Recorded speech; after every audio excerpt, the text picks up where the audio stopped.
Kaixo, bueno, bideo honetan ikusiko ditugu eredu atomiko ezberdinak.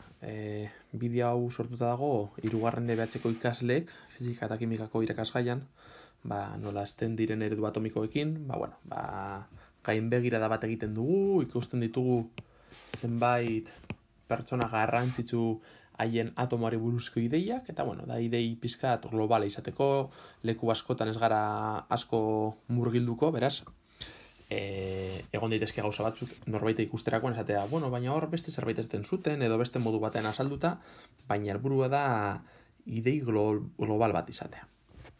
Hau da gutxi gora bera jarraituko dugun ibilbidea, eta hau da internetetik ateratako argazki bat, ez dut ikusi norena den, horregatik ezin dut jarri norena den, baina hemen agertzen da Dalton, Thomson, Rutherford, Bohr, Chadwick, eta gaur egungo eredua.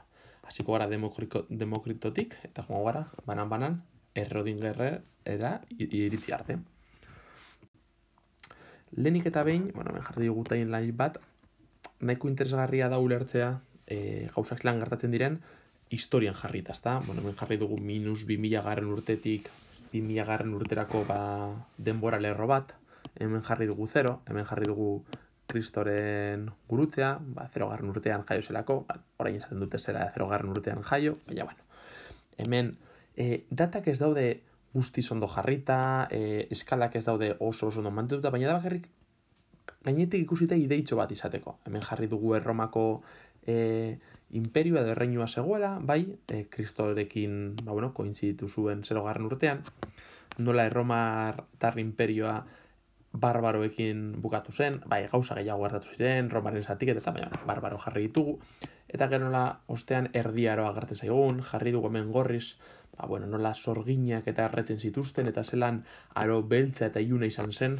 gizartearentzat, baita zientziarentzat. Gero horren bukaeran hor agertzen da errenazimendua, eta hor 1800 garren urtean jarri dugu Dalton, baten batek esan zeke, errenazimendua aurrerago izan zen, 1500 urtetan ados. Oso gainetik, eta azkenik jarri dugu aro garaikidea, eta hemen, ikusiko ditugu zientzialari ia gehienak hemen kokatzen dira. Gure historiako lehenengo pertsonaia Demokrito da. Demokrito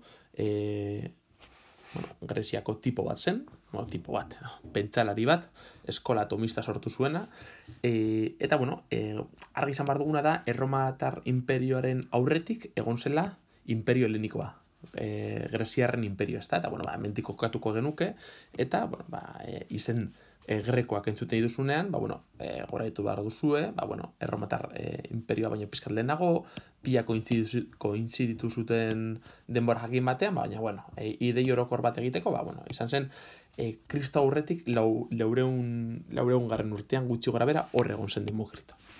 Hau nola klaseko apunteak diren, hau jarri genuen, 1423 garren urtean, emetik gutxi gara bera, hemen urdinez jarri duguna, Gutenbergek imprenta asmatu zuen. Imprentarekin azkenean lortu zen, liburuak eta ez egotea bakarrik Elisaren eskuetan, garai horretan irakurtzen eta idazten sekiten ia bakarrak ziren klase altuak eta baitera paisak, eta nola honela lortu zuten liburu berriaren kopia asko egin ahal izatea, eta modu horretan, informazioa askoz ere eskuragarriagoa izan zen, eta badakizue informazioa eskuragarri dagoenean, lortzen dela goiko klasek edo sortuta dagoen egoera apurtzea, jendeak gauza gehiago dakienean, hartu alditu bere ideia, ez dakit, arduratsuagoak izango dituzte bere erabakiak hartzeko. Hau da gutxi gara bere ideia, hemen jarri dugu Dalton eta Demokrito, baina besteak emetiko gatuko ziren, aurrera jarritzen.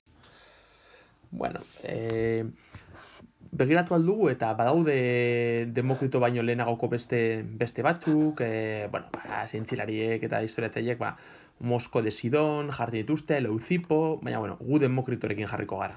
Kristo aurretik 500 garren urtea, 500 mendea, 400 garren urtea Kristo aurretik. Bakarrik esatea, izen oso ezagunak Platon eta Aristoteles bezala, haiek ez zute usten atomoa existitzen zenik. Azkenean ulertu behar duzuena da, klasean komentatu dugu, zuek telebista bat daukazuenean, zoom bezalako bat egiten dugunean, azkenean ikusten ditugu pixelak. Ez da, hartzen bauzue mugikorra eta gerturatzen bauzue begira, pixelak ikusi aldituzue.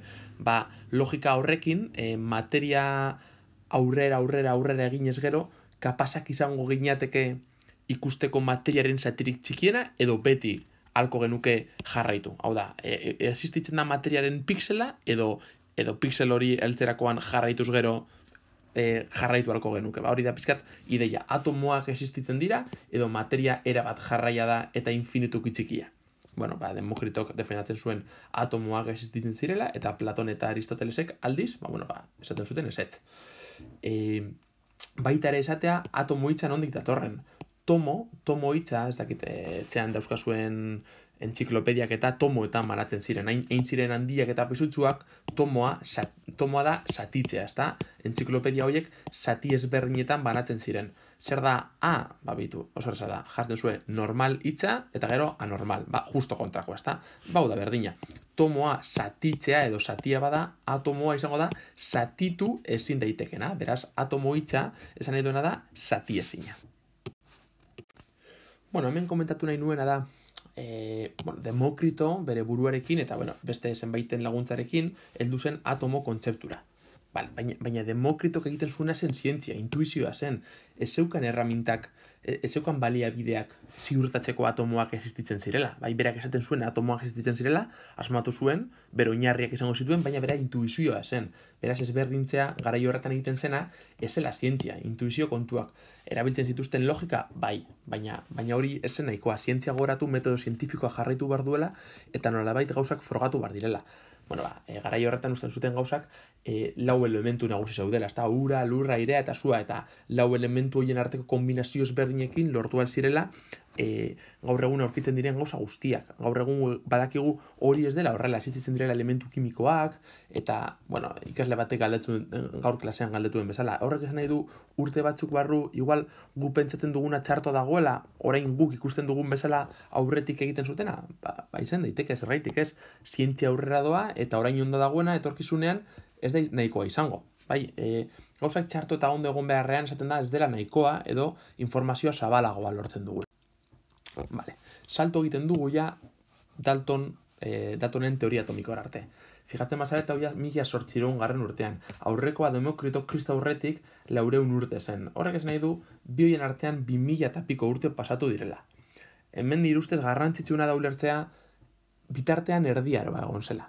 Eta erdiaroan Elisa zen nagusi, ez zitzaion interesatzen jendeak pentsatzea, ze azkenean, pentsamenduak aske egiten gaitu, eta ez zitzaion interesatzen, eta horregatik, zerbait ezberdina pentsatzen zuena, jainkoaren lekua dudetan jartzen zuena, zegoen leku baterarentzat, eta zen, edo kartzela, edo sartzea zuaren barruan, ez da? Azkenean, dakizuenez, ez dakitzen bat sorgine erreziren garai horretan, eta gaur egun argi ikusi da, sorgin horiek ez zutela esertxarrik egiten. Sorgin horiek ziren erderaz esaten den libre pensadoras, ez da? Emakumeak beraien pentsakeragatik edo, esaten zuten, hau sorgin bat da, eta sartuko dugu zuan, eta erreko dugu, ez da?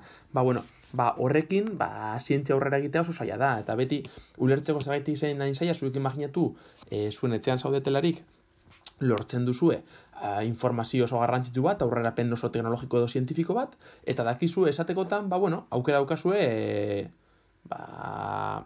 garai hartako Elisak zuek hiltzeko aukera badagoela, eta orduan aukeratu behar duzue, ea lortu duzuena edo aurkitu duzuena esatea edo ez esatea, eta oso zaila da ulertzea, zerbait esatea, baldin badakizu, ez zuzenean, eriotzera eraman zaituztela, ez da?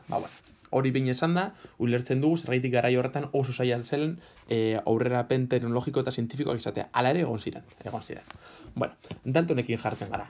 Daltonek esaten du materia atomo osatuta dagoela, materia da inguratzen gaituzten edo zer gauzak, atomo osatuta dago, Demokritok dagoeneko hau esaten zuen, eta oso gainetik esan da, Daltonek esaten duena, atomoak izango dira esfera trinkoak. Jarritut kolore ezberdinekin, berak ja onartzen zuelako era ezberdinetako atomoak zaudela. Ezberdintasuna zein kolorea, baina ni kolorekin jartzen ditut argi ikusteko, era ezberdinetako atomoak ja berak aipatzen zituela.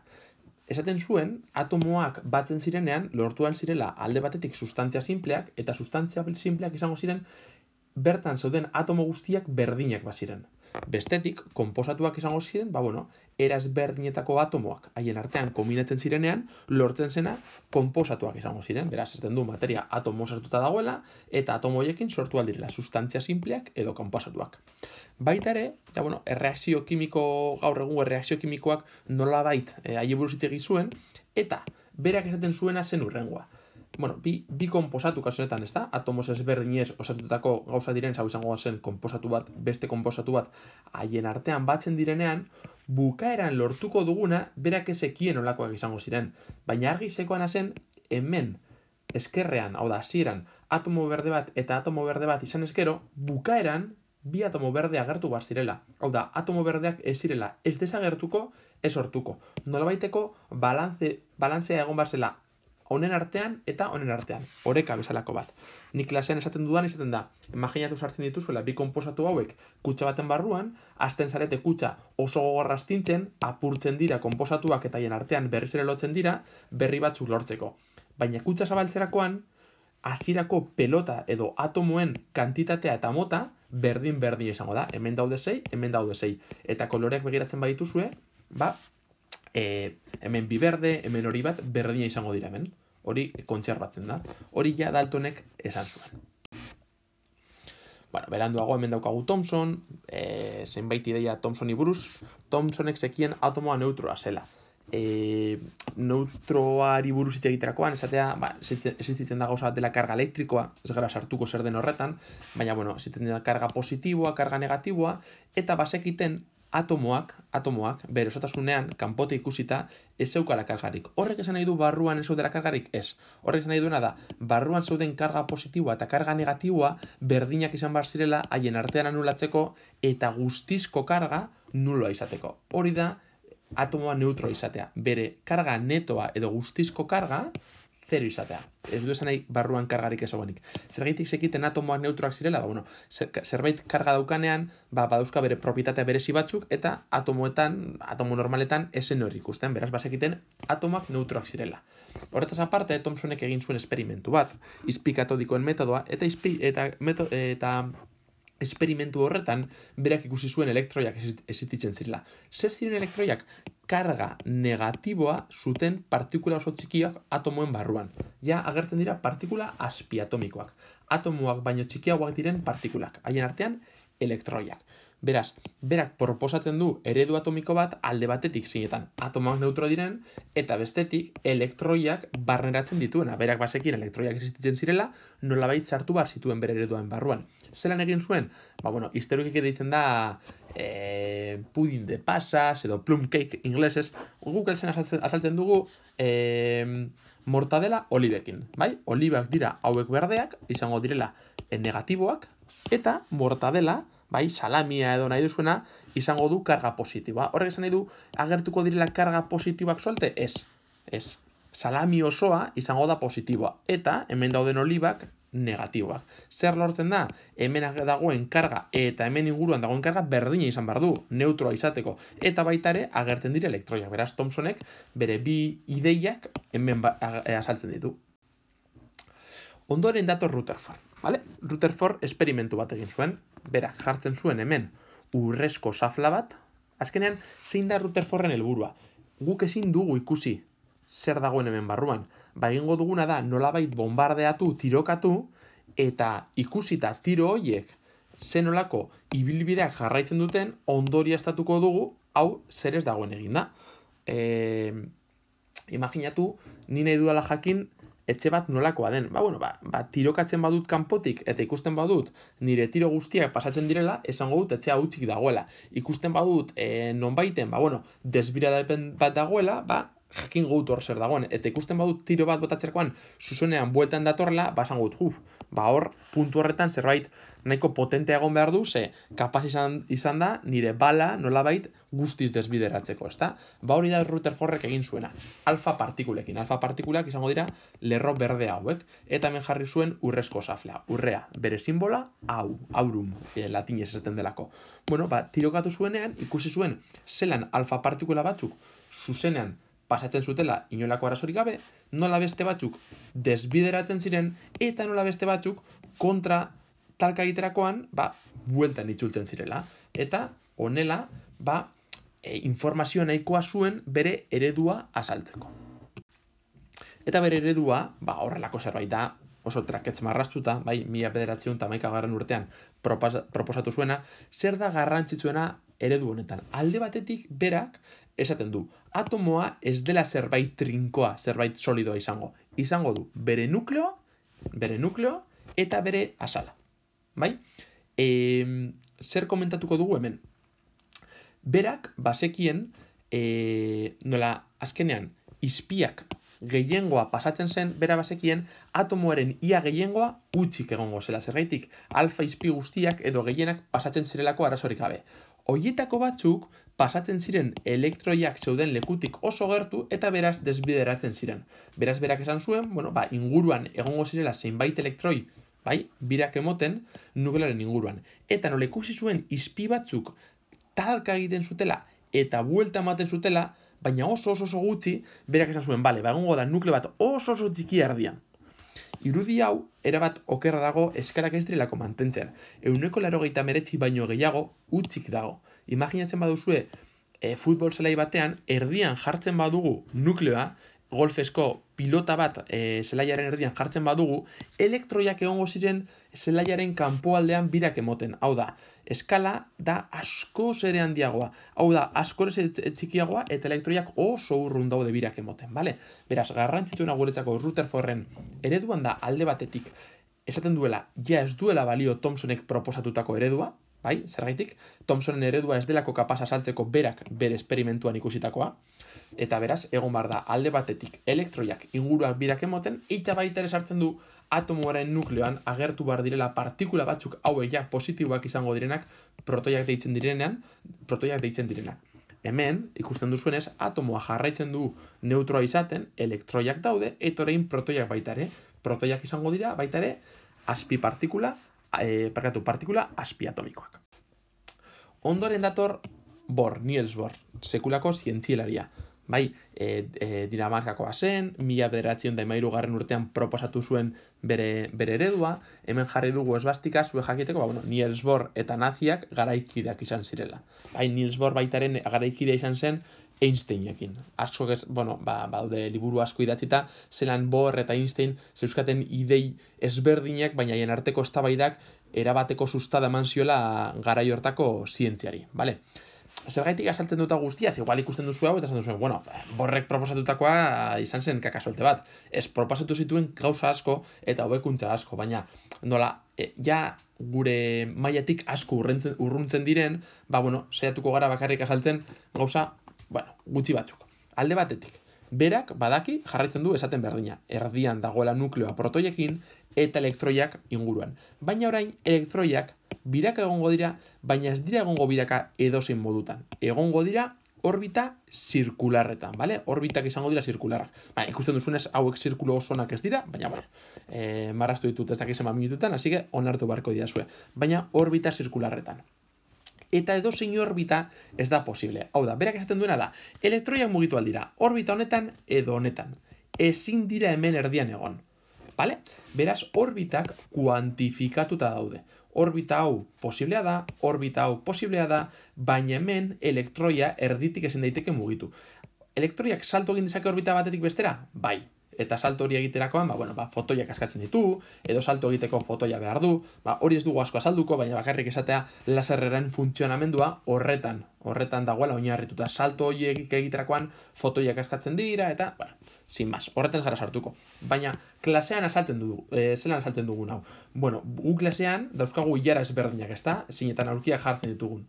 Ikaslea bakoitzak badauka bere ilara, eta ezin daiteke jarri bi ilaren artean, debekatuta dauka, hemen jesartzea, zergaitik distantziaz delako mantentzen. Hori da ideia, elektroiak jar daitezke orbita honetan edo honetan, hau da, orbita honetan edo honetan, baina elektroia ezin da aurkitu bi orbita haien artean. Beraz, orbitak nolabait zenbatuta, kuantifikatuta daude. Eta hitz horretatik agertzen da kuantika. Kuantika entzuten dugunean ja gure burua hasten da estanda egiten. Ulertzen dugu zerbait zaila izango dela, ulertezina, hortik dator. Orbitak kuantifikatuta daudenez, elektroien energia kuantifikatzen da, eta gauzak kuantifikatuta edo diskretizatuta daudenean, gauzak asko aldatzen dira. Chadwickek buruz ez dugu asko hitz egingo, 1923 urtean bere eredua proposatzen du, honek dakarren gauza berriena da neutroiak, bale? Orain, atomoa berdina jarraitzen du izaten, erdian daude protoiak, inguruan elektroiak biraka, baina erdian, protoiak egoteaz aparte, neutroiak agertzen dira. Beste, partikula azpiatomiko batzuk. Neutroiak ez daukarte karga elektrikorik, beraz, aurreko ereduak oso antzekoa jarraitzen du. Zer da berria? Protoiak egoteaz aparte, neutroiak sartzen direla baita ere. Neutroiekin azaldu daiteke zergaitik protoiak haien artean batera jarraitua duten. Hora sartzen dira kontzeptu berriak indar nuklear ahula, indar nuklear sendoa, baina ez gara horrekin sartuko. Badakigu neutroiak daudela, nukleoan kokatzen direla eta ez daukatela karga elektrikorik. 1926 urtean, Erwin Schrödinger, nahiko ezaguna izango zue el gato de Schrödingerren katuagatik. Zer interesatzen zaigu guri kasu honetan. Alde batetik, berak ja orbitak ahazten ditu eta orbitalak agertzen da. Hau, izaten da, erabateko haustura. Atomoa ulertzeko gauzak, gauza oso txikiak direnean, kontua da, ezin dezakegula jakin non dagoen elektroia. Ezin dezakegu jakin elektroia hemen dago. Horreri deitzen zaio determinismoa. Determinismoa da determinatu dezakegunean elektroi bat non dagoen. Baina hemendik aurrera sartzen gara probabilitatearen munduan. Orain elektroia ez dago hemen. Orain elektroia aukera asko dauka hemen egoteko. Eta aukera gutxi hemen egoteko. Irudia egin dut egitagatik. Honekin adierazi nahi duena da daudela zonalde batzuk zeinetan probableagoa edo errezagoa dela bertan elektroia aurkitzea. Eta badaude beste zonalde batzuk zeinetan nahiko izaila den elektroia aurkitzea. Zuek egin duzu azterketa bat, imaginatu. Eta azterketa hori egin duzue oso txarto. Beraz, zuek daukazue aukera ikaragarria azterketa hori suspenditzeko. Orduan, suspentsoa izango ziren zonalde horiak, zergaitik 180 daukatelako. Hau da, suspentsoa aurkitzea oso erraza izango da. Aldiz, gainditzea edo 110 txiki hori existitzen da, eta baliteke zuek azterketa gainditzea, baina nahiko zaila izango da. Elektroia berdina, hemen oso erraza izango da aurkitzea, eta hemen oso zaila. Izan daiteke hemen aurkitzea? Bai, baina oso gutxitan. Beraz, orain ez dakigu atomoa non dago, elektroia non dagoen, baizik eta non den probable aurkitzea. Beraz, orbitak ez dute balio. Ia ez dakigu nondik mugituko dena elektroia. Orain, orbitalak. Eta jarri dut hau, nolabaiteko apurtzea. Orain ez dago lokalizatuta, baizik eta deslokalizatuta. Ez dakigu non dagoen elektroia, baina badakigu non den nahiko posible aurkitzea. Eta hori da orbitala. Zer da orbitala? Elektroia aurkitzeko probabilitate handiko eremua. Zuek egun batean ez bazatozte klasera, non izango da probableagoa zuek aurkitzea? Zuen etxean edo Everest mendian? Baliteke Everest mendian egotea, baina hori ez da oso probablea. Probablena izango da etxean egotea gaixorik edo bideo joku batera jolasten. Orduan, zuen etxea izango zen orbitala, zergaitik. Nahiko probablea delako zuek ora aurkitzea. Imaginatu, hau dela mundu osoa, zuek zarete elektroiak biraka ematen nukleo baten inguruan, zonalde probablena zuek aurkitzeko etxea, ikastola, futbol zelaia, saskibaloi zelaia, zuen orbitalak izango ziren. Aldiz, Everest mendia, Amazonas oiana, hoietan nahiko zaila da zuek aurkitzea, hoiek ez ziren izango zuen orbitalak. Modu traketz batean azalduta. Azkenik, uhin funtzioa. Uhin funtzioari buruz ez dugu ezer azalduko, baina erabateko zerikusia dauka orbitalekin eta probabilitatearekin. Zer da nire helburua hemen jartzerakoan?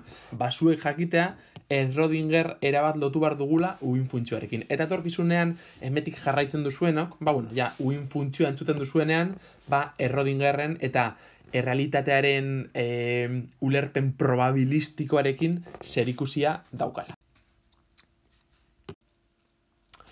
Bueno, hemen jarri dizuet irudi bat, Carlos Pazos ilustratzailea, dauka blog bat Mola Saber deitzen dena, oso ondo dagoen eta irudi oso politak eta erresak, eta iruditu zait oso erresa, bueno, zuek, hemen guk ikusi ditugunak, Daltonen eredua, esfera bat, baita ere ikusi dugu hau da Thomsonen, pudin de pasas, guk deitu diogu mortadela olivekin, hemen daukagu Rutherforden eredua, bai, zelan ja nukleoa eta sala dagoen, Borren eredua, orbita zirkularrak, Sommerfeld ez dugu ikusi, eta, bueno, ja ikusten duzu hemen modulo kuantiko ondulatorio eta mekanika kuantikoa, ja oso zaila dela marrastea, oza, orbitalak, bueno, ja, sonaldeak dira, ez dira orbitak, bueno, sin más.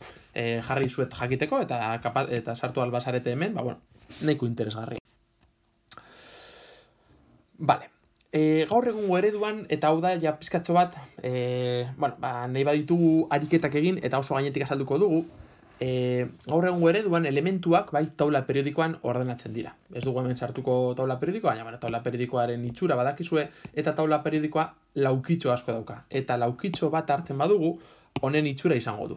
Alde batetik erdian agertuko zaigu ikurra. Hemen jarri dut isa zerbait jartxagatik. Hidrogenoaren kasuan H agertuko da, oxigenoaren kasuan O, nitrogenoaren kasuan N, hemen behan agertzen da elementuaren izena. Oxigenoa, nitrogenoa, hidrogenoa, eta gero bi zenbaki agertzen dira.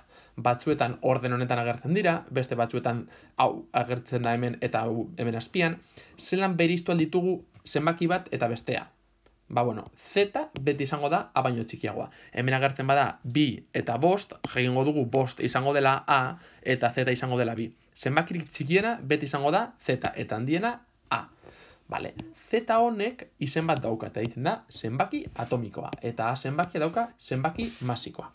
Zenbaki atomikoak adieraziko digu gure atomoan zenbat protoi dauden, protoi kopurua. Eta bestetik zenbaki masikoak adieraziko dugu zenbat protoi eta neutroi egongo diren. Zergaitik deitzen da zenbaki masikoa? Goratzen bauzue atomoaren egitura, erdian, nukleoan, egongo dira protoiak eta neutroiak. Eta hien masa izango da asko handiagoa elektroiena baino. Hau da, atomo baten masa ia guztia nukleoan egongo da. Beraz, horregatik deitzen zaio zenbaki masikoa. Masa guztia nuklean kontzentratzen denez eta hor protoiak eta neutroiak daudenez, zenbaki masikoak esango digu zenbat protoi eta neutroi egongo dira. Hemen, jarraitzen dugu esanez, lehen komentatu duguna, Z protoi kopurua, A zenbaki masikoak protoi gehi neutroi kopurua, beraz, ni horrelako zerbait daukadanean zenbakiekin jakin nahi badut, atomo honetan zenbat protoi, elektroi eta neutroi dauden, protoi kopurua aterako dugu Z-tik. Hau da, honek adierazten dugu zenbat protoi dauden. Orain behartan urrengo diapositiban ingo dugu erekitatxo bat, baina saltzeko. Elektroi kopurua izango da Z-re berdina iaia beti. Atomoak, printzipioz, neutroak dira. Ja, lehen komentatugu nola Thomsonek bazekien atomoa neutroak zirela. Aukera daude atomo horiek neutroak ez izateko. Baina printzipioz neutroak dira. Eta ezberdina esaten ez badigute gu onartuko dugu neutroak direla. Beraz, neutroa izatea izango da protoi eta elektroi kantitate berdina izatea. Imaginatu klase batean gaudela eta badaudela ile beltza daukatenak eta ile horia daukatenak. Ile horiak daukatenak izango dira elektroiak eta ile beltza daukatenak izango dira protoiak. Klase hori neutroa izango da ile beltz eta ile hori pertsona kantitatea berdina denean. Atomoetan berdina da. Protoi eta elektroi kopurua berdina denean neutroa da. Beraz, nola Z-ak esaten digun protoi kantitatea eta elektroi eta protoi kantitate berdina izan behar den, elektroiak izango dira baitere Z. Hemen 10 bat jartzen bada, 10 protoi egongo dira eta 10 elektroi. Eta zelan jakingo dugu neutroiak? Ak esaten digu neutroi gehi protoi. Eta Z-ak protoi. Hau egiten badugu, geratuko zaigu zenbat neutroi dauzkagun. Aken Z egiterakoan jakingo dugu zenbat neutroi. Eta hemen bukatzeko daukagu adibidetxe bat. Kaltzioaren kasuan, kaltzioa daukagu 20 eta 40 zenbakirik txikiena Z izango da, zenbakirik handiena A izango da. Esan bezala, protoi kopurua izango da Z. Z-ak adierazten digu zenbat protoi dauden, 20 protoi egongo dira. Nola atomoa neutroa den, horrek esan nahi du protoi eta elektroi kopurua berdina izango direla. Beraz, Elektroi kantitatea baita ere izango dira hogei protoi eta 20 elektroi. Eta azkenik, zenbat neutroi egongo dira? Zenbaki handia, ken zenbaki txikia. Honek esaten digu nukleon 40 partikula egongo direla. Horietatik 20 protoiak izango dira. Gainontzekoak, hau da, 40 kon 20, izango dira neutroi kantitatea. 40 ken 20, 20 neutroi izango ditu.